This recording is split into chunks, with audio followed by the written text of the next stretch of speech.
أعوذ بالله من الشيطان الرجيم بسم الله الرحمن الرحيم رب اشرح لي صدري ويسر لي أمري واحلل عقدة من لساني يفقهوا قولي। আমরা কথা বলছিলাম হচ্ছে এই তৃতীয়বাদ, হ্যাঁ, বা মানে এই যে ট্রিনিটি যেটা, সেই জিনিসটা বাইবেলে যে সরাসরি পাওয়া যায় না, হ্যাঁ, বা ইনফ্যাক্ট বর্তমান বাইবেল ঘাটলে মানে পলের যে মতবাদ সেগুলো কোনোটাই পাওয়া যাবে না ইনশাআল্লাহ। এখন একটা জিনিস হচ্ছে যে আমাদের মনে হতে পারে যে ট্রিনিটির ব্যাপারটা কি কোরআনে আছে কিনা, হ্যাঁ। তো অ্যান্সার হচ্ছে যে ইয়েস, কোরআনে ট্রিনিটির কনসেপ্টটা মানে খুব স্পষ্টভাবে উল্লেখ করা হয়েছে। এখন এটা হচ্ছে যে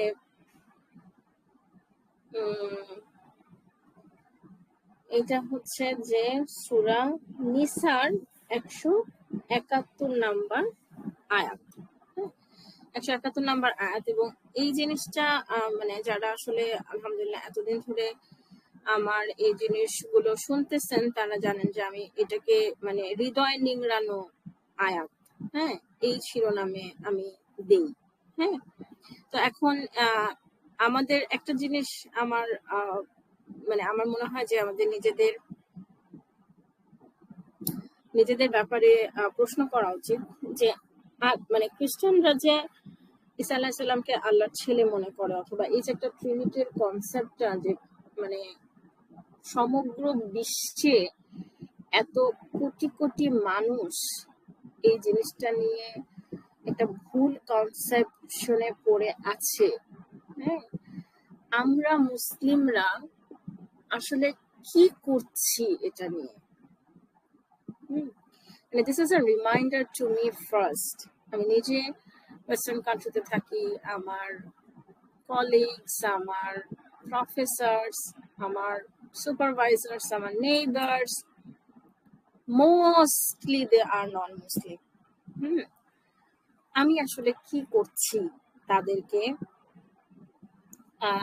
এই জিনিসগুলো জানানোর ব্যাপারে, হ্যাঁ।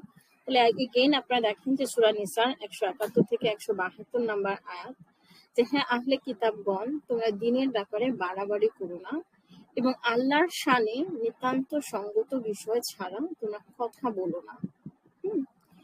আর নিঃসন্দেহে মানে এগুলো আপনারা হয়তো স্ক্রিনে দেখতে পাচ্ছেন, কিন্তু এই জিনিসটা দেখেন যে তোমরা এই কথা বলো না যে আল্লাহ তিনের এক, এই কথা পরিহার করো, তোমাদের মঙ্গল হবে। নিঃসন্দেহে আল্লাহ একক উপাস্য, সন্তান সন্ততি হওয়াটা তার যোগ্য বিষয় নয়। আচ্ছা, এরপর আয়াতের বাকি অংশগুলো নিয়ে আমরা আবার পরে ফিউচারে কথা বলবো ইনশাআল্লাহ। তারপরে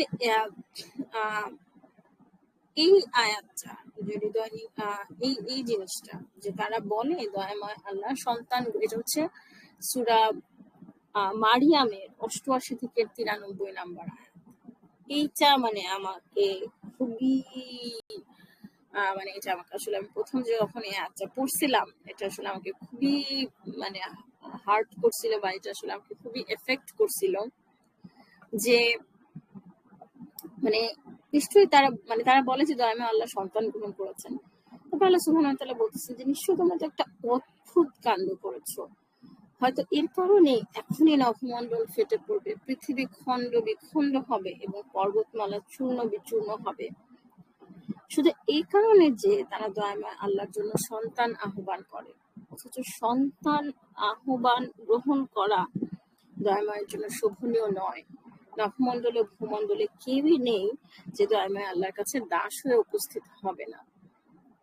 মানে আমি জানি না আপনারা আয়াতটা থেকে মানে আপনার একটা গ্র্যাভিটিটা বুঝতে পারছেন কিনা, যে বলতেছে যে হয়তোবা এই কারণেই নভমণ্ডল ফেটে পড়বে, মানে কিয়ামত হয়ে যাবে, পৃথিবী খণ্ড বিখণ্ড হবে এবং পর্বতমালা চূর্ণ বিচূর্ণ হবে, এরকম একটা ঘটনা, মানে এর কনসিকোয়েন্সটা এরকম হওয়া উচিত যখন কেউ বলতেছে যে আল্লাহ সুবহানাহু ওয়া তাআলা মানে আল্লাহ সুবহানাহু ওয়া তাআলা সন্তান গ্রহণ করেছেন।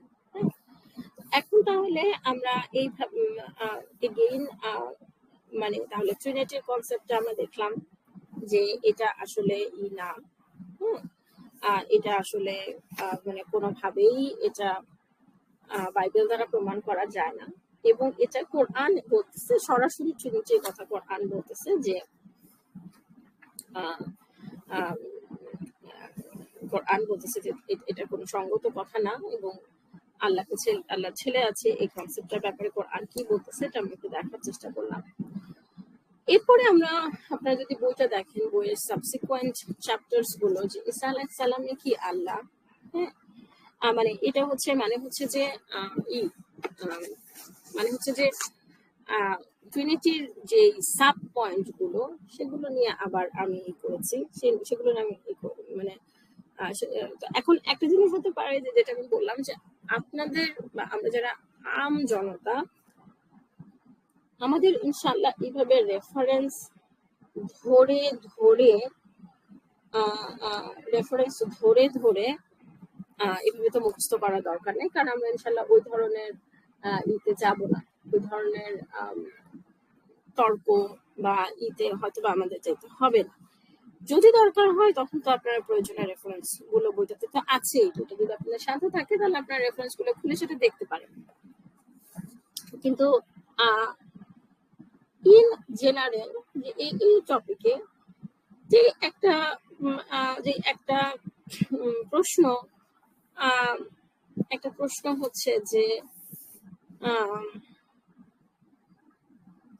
একটা প্রশ্ন হচ্ছে যে মানে এই ব্যাপারে যে জিনিসটা, একটা সিঙ্গেল জিনিস মনে রাখলেই হবে যে আল্লাহ সুবহানাহু ওয়া তাআলা যদি সবকিছু পারেন, তাহলে উনি মানুষ কেন হতে পারবে না? মানে আমি যখন বলতেছি যে আল্লাহ সুবহানাহু ওয়া তাআলা কেন মানুষ হবেন, তাদের কথা হচ্ছে যে আল্লাহ তো সবই পারেন, তাহলে মানুষের তো সমস্যা কি? এটা হচ্ছে মানে নাস্তিকদের এগুলোকে বলে মানে সার্কুলার আর্গুমেন্ট আর কি। কারণ আমি যদি বলি যে ওরা এরকম কোশ্চেন করে যে গড কি এমন, মানে মানে ধরেন ওরা এমন ভাবে কোশ্চেন করবে যেটা অ্যান্সার ইয়েস বললেও আপনি বিপদে পড়বেন, নো বললেও আপনি বিপদে পড়বেন। ধরেন হচ্ছে যে গড কি এমন পাথর সৃষ্টি করতে পারেন যেটা উনি তুলতে পারবেন না? এখন দেখেন এটা একটা মানে এটা কিন্তু একটা ফ্যালাসিয়াস আর্গুমেন্ট বা ফ্যালাসিয়াস সেন্টেন্স। গড কি এমন পাথর সৃষ্টি করতে পারেন যেটা উনি তুলতে পারবেন না? এখন আপনি যদি ইয়েস বলেন, হ্যাঁ উনি এমন পাথর সৃষ্টি করতে পারেন, তাহলে পরের অংশ হচ্ছে ও তাহলে গড পারেন এমন কাজ হচ্ছে উনি একটা পাথর তুলতে পারেন। আপনি যদি নো বলেন এটার অ্যান্সারে, তাহলে হচ্ছে যে তুমি মানে তার মানে হচ্ছে যে গড এমন পাথর সৃষ্টি করতে পারেন না। আবার ধরেন এটা এগুলা আমরা একটা ক্লাসে এগুলো শুনেছিলাম যে আবার ধরেন এটা এটা কি ধরনের আর্গুমেন্ট সিমিলার কি, did you rape your neighbor's wife whom you have killed? তুমি কি তোমার নেইবারের ওয়াইফকে খুন করার আগে রেপ করেছিলে? তো দেখেন এখন আপনি যদি বলেন অ্যান্সার ইয়েস, তার মানে হচ্ছে যে আপনি, হ্যাঁ আপনি তাকে হত্যা করেছেন এবং আপনি তাকে রেপ করেছেন। আর আপনি যদি অ্যান্সার বলেন নো, তাহলে হচ্ছে যে আপনি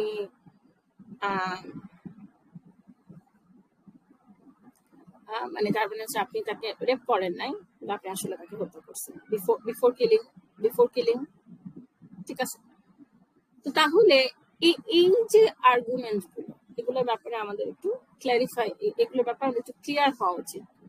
আপনার মনে হতে পারে যে এগুলো জেনে আমি কি করবো? আপুরা, এই ধরনের লজিক গুলো দিয়েই মুক্তমনা, তারপরে থাবা বাবা, সাধু, মানে তারপরে যে সামওয়্যার ইন দ্য ব্লগ, এই ব্লগ গুলো মানে এরা এই লজিক গুলো দিয়ে একটা জেনারেশনকে তারা নষ্ট করছে, এবং we had no idea about it. হ্যাঁ, we had specifically no idea যে কি করে সারাদিন ল্যাপটপের সামনে, হয়তো সে ব্লগ পড়ে, ব্লগে এই ধরনের তথ্য পড়ে, সেগুলো তথ্য পড়ে সে কনফিউজড হয়ে যায়, সে হয়তো বা নাস্তিক হয়ে যাচ্ছে আপনার ঘরে, ইউ হ্যাভ নো আইডিয়া। এবং সেই সেম জিনিসটা আমাদের জেনারেশনে, আমাদের বাচ্চাদের ক্ষেত্রে আরো বেশি প্রযোজ্য। হয়তো বা পর্ন অ্যাডিক্ট হয়ে যাচ্ছে, সে হয়তো বা মানে আল্লাহ মাফ করে তার হয়তো বা লেসবিয়ানিজম বা গে রাইটস এগুলার ব্যাপারে সে সোচ্চার হচ্ছে, you might have exactly no idea what is going on. সেই জন্য আমাদের বেসিক একটা আইডিয়া থাকা দরকার। এখন ধরেন কেউ যদি জিজ্ঞেস করে যে আল্লাহ সুবহানাহু ওয়া তাআলা কি এমন কাজ করতে পারেন কিনা, অ্যান্সার হচ্ছে আল্লাহ সুবহানাহু ওয়া তাআলা does not do any ungodly task. এই কথাটা আমার বইতে লেখা আছে যে God does not do any ungodly task, মানে হচ্ছে যে যা আল্লাহ সুবহানাহু ওয়া তাআলার মর্যাদার সাথে যায় না এমন কাজ উনি করেন না। দেখেন এই কথাটাই কিন্তু কোরআনে বলা হচ্ছে যে সন্তান গ্রহণ করা আল্লাহর জন্য শোভনীয় না, ঠিক আছে? It doesn't suit to him, it doesn't fit him. Again তাহলে আমরা দেখছিলাম যে আপনার আল্লাহ সুবহান মানে গড রক্ত মাংসের রূপে আবির্ভূত হয়েছিলেন, মানে এই জিনিসটা এগেইন সরাসরি সরাসরি বাইবেল থেকে প্রমাণ করা যায় না, বরং বাইবেলে যেটা আছে সেটা উল্টা, যে আল্লাহ সুবহানাহু ওয়া তাআলাই এক, হ্যাঁ, বা মানে উনি যে মানে গডের কাছে ফিরে যাচ্ছেন, হ্যাঁ, মানে ঈসা আলাইহিস সালাম যে জেসাস যে গড না, সেই জিনিসটা crystal clear from the Bible. আমরা কন্টিনিউ করবো এগুলো নিয়ে পড়াশোনা। জাযাকুমুল্লাহু খাইরান শোনার জন্য। আসসালামু আলাইকুম ওয়া রাহমাতুল্লাহি ওয়া বারাকাতুহু।